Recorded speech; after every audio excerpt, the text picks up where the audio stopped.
अस्सलाम वालेकुम first year बेटे open your chemistry book chapter 4 हमारा कंप्लीट हो गया। आज हम अपना चैप्टर 5 स्टार्ट करेंगे, that is states and phases of matter.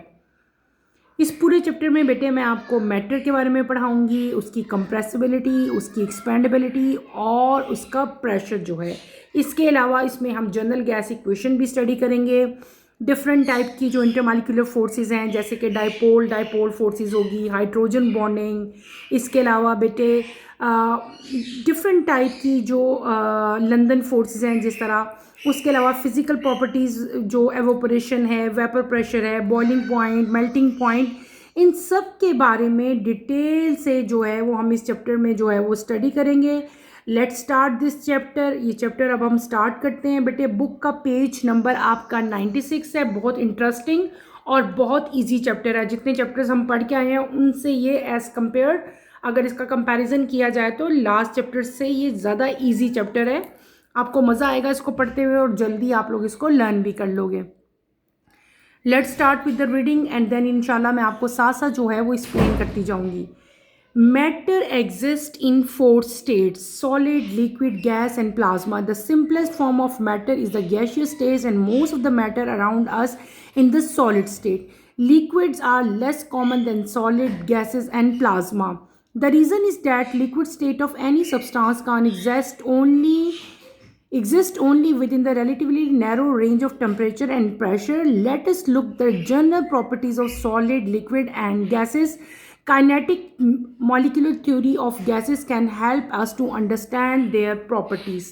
छोटा सा टॉपिक जो मैंने पढ़ा, जस्ट इंट्रोडक्शन अभी मैंने करवाई। मैटर, व्हाट इज मैटर बेटे? Anything which occupy space and has mass is known as matter. कोई भी चीज़, कोई भी सब्सटेंस बेटे जो स्पेस ऑक्यूपाई करता है और उसका कोई ना कोई मैस होता है, उसको हम लोग क्या कहते हैं? मैटर है। फॉर एग्जांपल मेरे हाथ में ये बॉल पॉइंट है, इसको मैं यहाँ पे रख दूँ, इसका मतलब है इसने कुछ स्पेस ऑक्यूपाई कर लिया। और इस पेन का बेटे कुछ वेट भी है, इसका मतलब हुआ ये भी मैटर हुआ। ये आईपैड नज़र आ रहा है आपको, ये भी मेरे पास इधर पेंसिल पड़ी, बुक, रेजर, जो चीज़ भी पड़ी हुई है ना जिसका कोई ना कोई मैस है और वो स्पेस ऑक्यूपाई कर रहा है, that is known as mass, sorry that is known as matter. तो मैटर की डेफिनेशन, ईजिएस्ट डेफिनेशन बेटे क्या हुई? Anything which occupy space and has mass is known as matter. Matter exist in four state. ये भी शायद बहुत सारे स्टूडेंट्स के लिए एक न्यू चीज़ हो। इससे पहले बेटे जब छोटी क्लासेस में थे, आप 7th में थे, 8th में थे, इवन जो 9th में भी आप पढ़ के आए हो बुक्स, तो अभी जो थोड़ा सा उसमें जो है अपग्रेडेशन आई है। अभी तक आप लोगों ने शायद पढ़ा हो कि मैटर जो है वो that exist in 3 states. Now अब मैटर जो है वो 4 स्टेट्स जो हैं इसके आ चुके हैं, that is solid, liquid and gas and plasma. यानी कि 4 स्टेट्स हो गए मैटर के। कौन कौन से? Solid, liquid, gas and plasma. सबसे सिंपलेस्ट फॉर्म जो मैटर की है वो कौन सी है? गैसियस स्टेट है। और हमारे इर्द गिर्द जो मैटर है, most of the matter around us is solid state. Liquid जो है वो लेस कॉमन है then solid, gases and plasma. सबसे कम जो है वो मैंने आपको क्या बता दिया, लिक्विड जो है वो लेस सॉलिड है देन लेस है सॉलिड की निस्बत। सबसे ज़्यादा और सबसे सिंपलेस्ट फॉर्म जो मैटर की है वो कौन सी है बेटे? सॉलिड है। अपने इर्द गिर्द देख ले, मैं भी अगर अपने इर्द गिर्द देखूँ, आप लोग भी देखो बेटे, ये table, book, pencil, razor, each and everything जो इस टाइम हमें नज़र आ रही है ना, वो मैटर का कौन सा स्टेट नज़र आ रहा है? सॉलिड स्टेट नज़र आ रहा है। ठीक है, तो सॉलिड स्टेट जो है वो सबसे सिंपलेस्ट और सबसे ज़्यादा पाया जाने वाला जो है वो स्टेट है। लिक्विड जो है वो लेस है। लिक्विड क्यों लेस है? उसका एक रीज़न है। वो रीज़न ये है कि इसकी जो ये लिक्विड जो है ये किसी भी सब्सटेंस का सिर्फ और सिर्फ तब एग्जिस्ट करता है with in the relatively low range of temperature and pressure. यानी कि जब रेंज लो होगी, प्रेशर भी एक डेफिनेट होगा, तभी वो जो है एग्जिस्ट करता है। अदरवाइज लिक्विड जो है वो एग्जिस्ट नहीं कर सकता। अब वन बाय वन बेटे हम जो है वो डिफरेंट टाइप के जो स्टेट्स हैं मैटर के, उनको वन बाय वन हम स्टडी करेंगे। सॉलिड को, लिक्विड को, गैस को एंड देन प्लाज्मा को। सबसे पहले जो हमारे पास स्टेट आ रहा है दैट इज गैस। अब गैसेस को हमने जो है स्टडी करना है। Let's start with the reading. Topic आपका है 5.1, टॉपिक का है आपका properties of gases. Number one, gases do not have definite shape and volume. The volume of the gas is the volume of the container. Number two, ideal gas have zero particle volume. Number three, the molecule of gases are widely separated from one another, and most of the volume of the gas is empty space, nearly 99.9.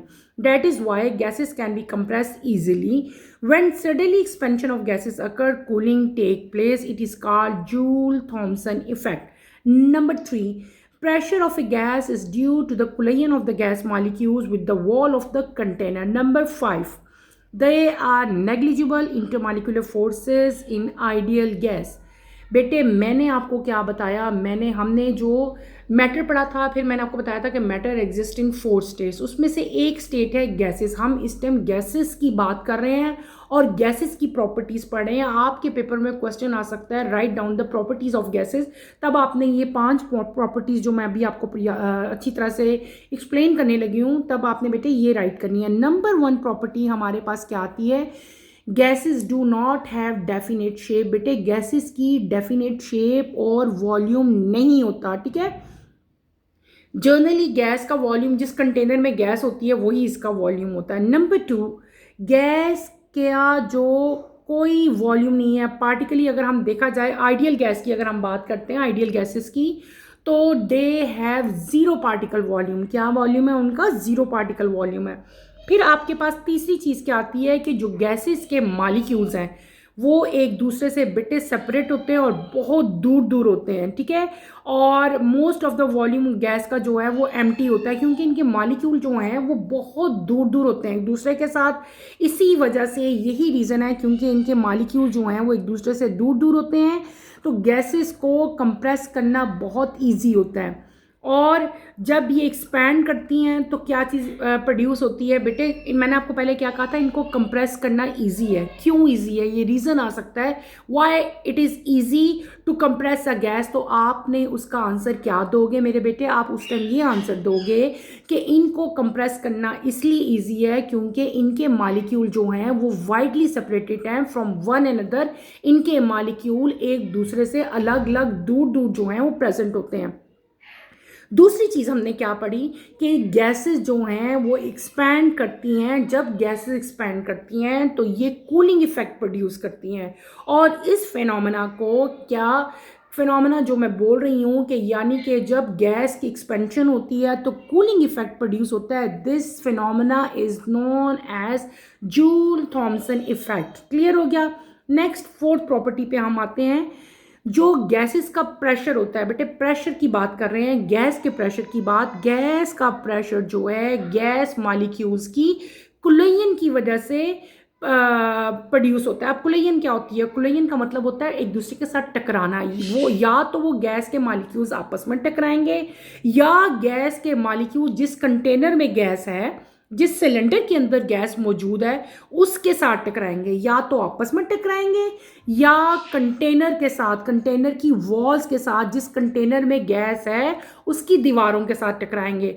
और जब भी वो एक दूसरे के साथ टकराएंगे यानी कि कोलाइड करेंगे, इनके अंदर कोलिजन प्रोड्यूस होगी, तो क्या चीज़ पैदा होगी, प्रेशर पैदा होगा, ठीक है. तो प्रेशर जो गैस का है वो किसकी वजह से होता है, कोलिजन की वजह से होता है. अब हम आते हैं अपने नंबर 5th पॉइंट की तरफ. नंबर 5th पॉइंट क्या है कि जो आइडियल गैसेस हैं उनकी इंटरमॉलिक्यूलर फोर्सेस जो हैं वो बिल्कुल ना होने के बराबर होती हैं, नेग्लिजिबल होती हैं, ना होने के बराबर होती हैं. क्यों, क्योंकि इनके मॉलिक्यूल्स तो एक दूसरे से बहुत दूर दूर है. जब बहुत दूर दूर है, अवे हैं एक दूसरे से, तो उनके अंदर कौन सी अट्रैक्शन तो कोई हो नहीं, वो एक दूसरे के साथ बॉन्डिंग तो उनकी होगी नहीं, तो उनकी इंटरमॉलिक्यूलर फोर्सेज जो हैं वो नेग्लिजिबल होंगी. Is that clear. हमने क्या पढ़ लिया बेटे, मैंने आपको गैसेस की प्रॉपर्टीज़ करवा दी, हमने 5 प्रॉपर्टीज़ पढ़ ली. अब हम अपने नेक्स्ट टॉपिक की तरफ चलते हैं. डैट इज टॉपिक आपका है 5.2 ideal gas equation. It is a matter of common observation that when external condition of temperature and pressure are changed, the volume of a gas, quantity of a gas is affected. The gas laws describe the relationship between the volume of a given amount of gas and the prevailing condition of temperature and pressure.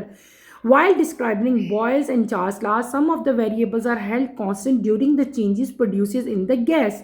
According to Boyle's law ideal gas equation, बेटे एक equation है जिसको हम लोग क्या कहते हैं, ideal gas equation कहते हैं। आइडियल गैस इक्वेशन जो है वो एक रिलेशनशिप जो है वो हमें बताती है किसके दरमियान में, volume of the given gas और उस पे जब हम लोग प्रिवेलिंग कंडीशंस यानी कि उसके ऊपर जब टेम्परेचर और प्रेशर अप्लाई किया जाए किस पे, गैस के वॉल्यूम पे, तो उन सब का वॉल्यूम का, टेम्परेचर का और प्रेशर का आपस में क्या रिलेशनशिप होता है, इस रिलेशनशिप को हमने एक इक्वेशन में जो है वो पुट कर दिया और उस इक्वेशन को क्या नाम दे दिया, आइडियल गैस इक्वेशन का नाम दे दिया। और अगर आप लोगों ने बेटे कभी ऑब्जर्व किया हो, कॉमन ऑब्जर्वेशन है कि जब एक्सटर्नल कंडीशन यानी कि टेम्परेचर चेंज होता है, प्रेशर चेंज होता है, तो गैस का जो वॉल्यूम है बेटे उसकी क्वांटिटी भी जो है इफेक्टेड होती है। ठीक है, वॉल्यूम से यानी कि टेम्परेचर और प्रेशर से गैस का जो वॉल्यूम है उसको हम लोग क्या कर सकते हैं, चेंज कर सकते हैं।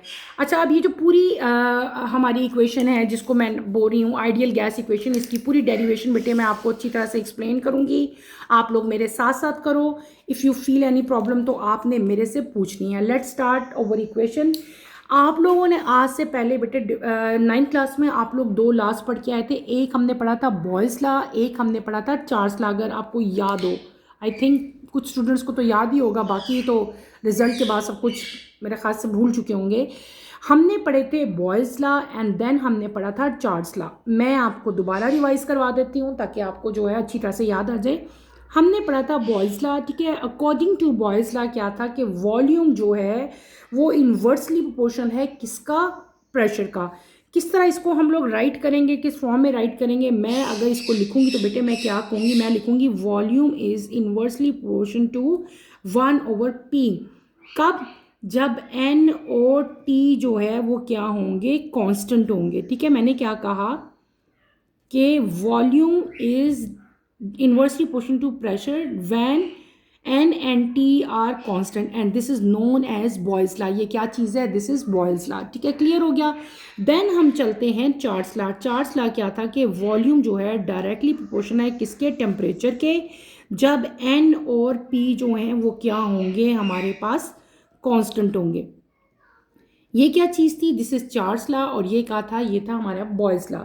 एक और भी आपने चीज़ पढ़ी थी अपनी 9th और 10th में बेटे, एवोगेड्रो लॉ। एवोगेड्रो लॉ ने क्या कहा था, उसकी स्टेटमेंट क्या थी कि volume of the given gas, किसी भी गैस का वॉल्यूम जब टेम्परेचर और प्रेशर कांस्टेंट होगा तो वो डायरेक्टली प्रोपोर्शन होगा नंबर ऑफ मोल्स के। ठीक है, ये मैं क्या बोल रही हूँ, मैं बोल रही हूँ बेटे एवोगेड्रो लॉ। दोबारा बताती हूँ, किसी भी गैस का जो वॉल्यूम है when temperature and pressure is constant तो वो डायरेक्टली प्रोपोर्शन होगा किसके, नंबर ऑफ मोल्स के।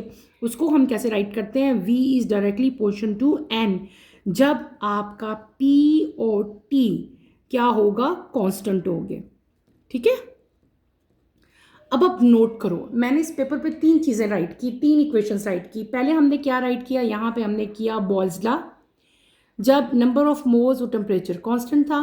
फिर हमने नेक्स्ट लिखा डेट इज चार्ल्स लॉ, जब नंबर ऑफ मोल्स और प्रेशर कांस्टेंट थे। तीसरा हमने क्या लिखा, एवोगेड्रोज लॉ, जब प्रेशर और टेम्परेचर कांस्टेंट थे। तो ये वॉल्यूम की 3 हमारे पास डिफरेंट इक्वेशंस आ गई, Boyle's law, Charles law and Avogadro law. अब आपने क्या करना है, इन तीनों इक्वेशंस को कंबाइन करना है, कंबाइन ऑल 3 इक्वेशन, ये भी v, ये भी v, ये भी v। तो मैं यहाँ पे क्या कर लूँगी, कॉमन ले लूँगी, वॉल्यूम को यहाँ पे डायरेक्टली का साइन लगाऊंगी। ठीक है, ऊपर क्या है, t और n आ रहे हैं बेटे, मैं n और t लिख लूँगी। और नीचे क्या चीज़ आ रही है, नीचे मेरे पास p यानी कि प्रेशर आ रहा है। डायरेक्टली के साइन को आपको पता है हम लोग किससे रिप्रेजेंट कर लेते होते हैं, क्या लिख लेते हैं इसकी जगह, कांस्टेंट। तो कांस्टेंट किसके इक्वल, सॉरी कांस्टेंट आ जाएगा एन टी डिवाइडेड बाय क्या आ जाएगा, पी। डायरेक्टली की जगह मैंने क्या यूज़ किया, कांस्टेंट यूज़ कर लिया। ठीक है, तो हमारी इक्वेशन क्या आ जाएगी, ये जो कांस्टेंट आया है इसको हम लोग क्या कहते हैं, ideal. This constant is known as ideal gas constant, और इसको हम किससे रिप्रेजेंट करते हैं, कैपिटल आर से। मैंने क्या वर्ड बोला बेटे, ये जो कांस्टेंट है this constant is known as ideal gas constant, और इसको हम किससे रिप्रेजेंट करते हैं, कैपिटल आर से। हर कॉन्स्टेंट्स की एक फिक्स वैल्यू होती है, ठीक है। तो आर की वैल्यू क्या है बेटे, आर की वैल्यू आपने हमेशा याद रखनी है 0.0821 एटमॉस डेसीमीटर क्यूब पर केल्विन पर मोल, ठीक है। ये हमारी आर की वैल्यू आ गई। अब हमारी इक्वेशन क्या बन जाएगी, v is equal to constants की जगह मैं क्या लगा लूँगी, आर, आगे क्या आ जाएगा N T divided by P. अब p यहाँ पे डिवाइड है, इसको मैं किधर ले जाती हूँ, तो लेती हूँ तो जाके क्या हो जाएगा मल्टीप्लाई। तो आपकी इक्वेशन क्या बन जाएगी, P V is equal to N R T, ठीक है। ये जो हमारी इक्वेशन आ गई, this is known as ideal gas equation. Clear बेटे, ये जो हमारी अब इक्वेशन आ गई है P V is equal to N R T, this is known as ideal gas equation. ये आपकी आइडियल गैस इक्वेशन आ गई है, ठीक है। इस इक्वेशन में हम लोग डिफरेंट टाइप की, इसमें जो है आप चीज़ें जो है, कोई एक अगर आपके पास वैल्यू मिस हो तो आप दूसरी फाइंड कर सकते हो, कोई भी इससे हम बहुत सारी चीज़ें जो है वो फाइंड आउट कर सकते हैं, ठीक है। इससे हम लोग जो है मॉलिक्यूलर मास गैस का भी फाइंड कर सकते हैं। जब आपके पास जो है इस इक्वेशन को देखते हुए हम किसी भी गैस का मॉलिक्यूलर मास जो है वो भी फाइंड कर सकते हैं। अगर आपके पास प्रेशर, टेम्परेचर, वॉल्यूम और मास जो है वो नोन हो, तो हम क्या करते हैं बेटे, हम एक इक्वेशन एक और आपकी आ रही है, n is equal to small m over capital M। ये इक्वेशन आपने याद रखनी है, बड़ी इंपॉर्टेंट है, अक्सर आपके जो है ये पेपर्स में आएगी और आप लोगों ने इसको जो है भूलना नहीं है। मैंने क्या इक्वेशन यहाँ पे राइट की, मैंने की n is equal to m over m। यहाँ पे जो स्मॉल m है ये क्या है, मैस इन ग्राम, ये क्या है, मैस इन ग्राम। कैपिटल M क्या है, कैपिटल M जो है वो है molar mass of the gas. तो इसका मतलब है अगर मैं n की जगह इसकी वैल्यू पुट करूँ तो ये इक्वेशन क्या बन जाएगी, पी वी, n की जगह क्या इसकी वैल्यू लगा लें अगर हम लोग m, और क्या आ जाएगा यहाँ पे आर टी, तो आएगा नीचे क्या आ जाएगा आपका कैपिटल M आ जाएगा। ऐसे ही है ना, कैपिटल M आ गया ना इसकी जगह, मैंने यहाँ पे ये M और M क्या की, n की वैल्यू उतार ली, ठीक है। अगर आपको क्वेश्चन में पूछा हो कि आप लोग जो है ना molar mass of the gas find करें, कैपिटल M फाइंड करें, तो बेटे हम क्या करेंगे, हम M को यहाँ पे ले जाएंगे, ठीक है, और PV को इसकी जगह पे लेके आएंगे। तो आपकी इक्वेशन क्या बन जाएगी बेटे, आपकी इक्वेशन ऐसी बन जाएगी, ठीक है। ओके, ओहो ये मैं क्या कर रही हूँ, PV तो ये PV इधर आ जाएगा ना, PV, ये M बन गया आपका। Okay, M is equal to M R T divided by PV। ये मैंने रीअरेंज किया ना, इसको इधर ले गए और इसको इसकी प्लेस पे ले गए। ये आपकी आ गई कि अगर आपने किसी भी गैस का जो है मोलर मास फाइंड करना हो तो फिर आप लोग ये वाली इक्वेशन यूज़ करोगे। इसके अलावा अगर हमने molar mass, relative molecular mass find करना हो किसी कंपाउंड का, तो इसी इक्वेशन के साथ हम यहाँ पे अगर R लिखेंगे तो वो क्या होगा, ये हमारा होगा relative molecular mass of the compound. बाकी आपकी इक्वेशन वही की रहेगी, ऐसे की ऐसे, ठीक है, MRT divided by PV। Is that clear. हमने क्या किया बेटे, हमने जनरल गैस इक्वेशन जो है उसका फॉर्मूला ड्राइव किया। मैंने यहाँ पे क्या लिखा बेटे, बहुत इजी थी, बहुत ज़्यादा इजी है। ये क्या है, ये बॉयल्स लॉ था, ये हमारा चार्ल्स लॉ था, ये क्या था, एवोगेड्रो लॉ, ठीक है। उसके बाद हमने क्या किया था, 1 बाय 1 जो है हम इनकी वैल्यूज़ पुट करते गए थे, और हमने क्या किया कि ये 3 हमारे पास वॉल्यूम आ गए, 1 2 3, इनको हमने कंबाइन किया, हमने V लिख दिया और डायरेक्टली इन तीनों इक्वेशंस को मैंने कंबाइन कर दिया। 1 T और N ऊपर आए, P नीचे आया। इस डायरेक्टली के साइन को हमने कांस्टेंट, और कांस्टेंट क्या था, कैपिटल R था, which is known as ideal gas constant. इसकी वैल्यू की थी वो भी मैंने लिख दी, ठीक है। V is equal to RNT, और P यहाँ पे डिवाइड हो रहा है, वहाँ पे जाके क्या बन गया था, PV is equal to NRT, और ये क्या थी, आपकी आइडियल गैस इक्वेशन थी। उसके बाद मैंने आपको बताया कि इस इक्वेशन से हम लोग एक और चीज़ है जो वो भी बेटे फाइंड आउट कर सकते हैं, वो क्या है, that is small n is equal to small m over capital M, ठीक है। M क्या था आपके पास, मैंने पहले बता दिया आपको, मैस इन ग्राम था, और कैपिटल M क्या था, molar mass of the gas था। तो आप लोग जो है ये इससे ये भी फाइंड कर सकते थे। फिर मैंने क्या किया कि यहाँ पे n की वैल्यू, इस इक्वेशन में n की वैल्यू पुट की, तो आपकी इक्वेशन ये बन गई।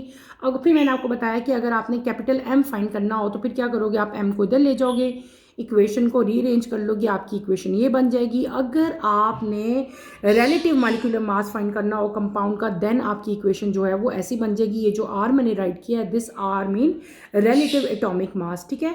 तो ये थी हमारी ideal gas equation, that is very easy, और ये आप लोगों ने अच्छी तरह से करनी है। अगर आप इसी पेज के बिल्कुल एंड पे आओ तो बेटे यहाँ पे आपको एक सैम्पल प्रॉब्लम जो है दिया गया है, that is sample problem 5.1। Volume आपको गैस का बता दिया है कितना है 134, और उसका टेम्परेचर बताया है, प्रेशर बताया है, और वॉल्यूम बता दिया है। आपने क्या करना है, relative molecular mass, relative molecular mass अभी मैंने आपको इसकी बताई है, m is equal to M R T divided by P, सारी वैल्यूज़ आपको दी हुई हैं। m भी आपको दिया हुआ है, r आपको पता है कांस्टेंट की वैल्यू मैंने अभी बताई है, t की जगह t की वैल्यू लगाओगे, p की जगह प्रेशर भी हमें दिया, और हमें वॉल्यूम भी दे दिया 5 decimetre.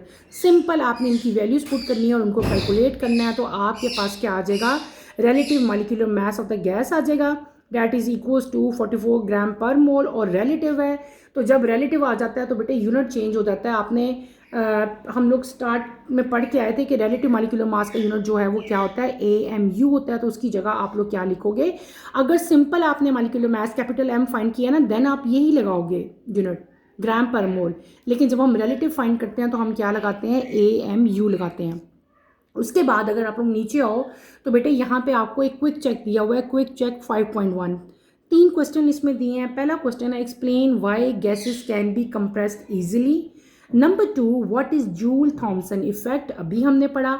Number 3, the volume of 21 gram of gas is 8 decimeter at -90 under 7 atmos pressure. Calculate the relative molecular mass of the gas. Same ऊपर की तरह का जो है आपका न्यूमेरिकल है, कोई उसमें चीज़ जो है वो डिफरेंट नहीं है। यहाँ पे ये ग्राम था, यहाँ पे ये आ गया, इधर 73 था, यहाँ पे टेम्परेचर -90 आ गया।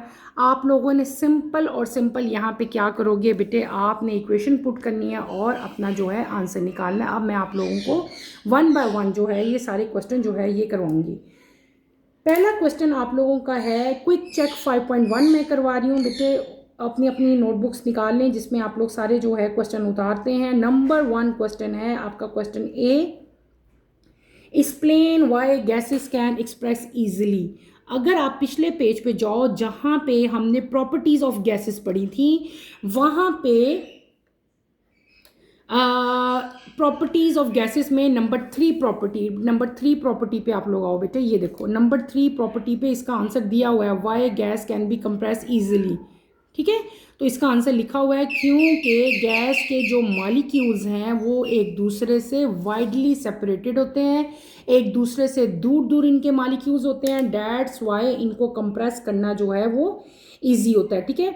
ये इसका आंसर है कि गैसेस क्यों है, gases can compress easily because the molecules are widely spaced, और वो एक दूसरे से वाइडली यानी कि दूर दूर होते हैं, ठीक है। ये इसका मेन आप आंसर लिख सकते हो।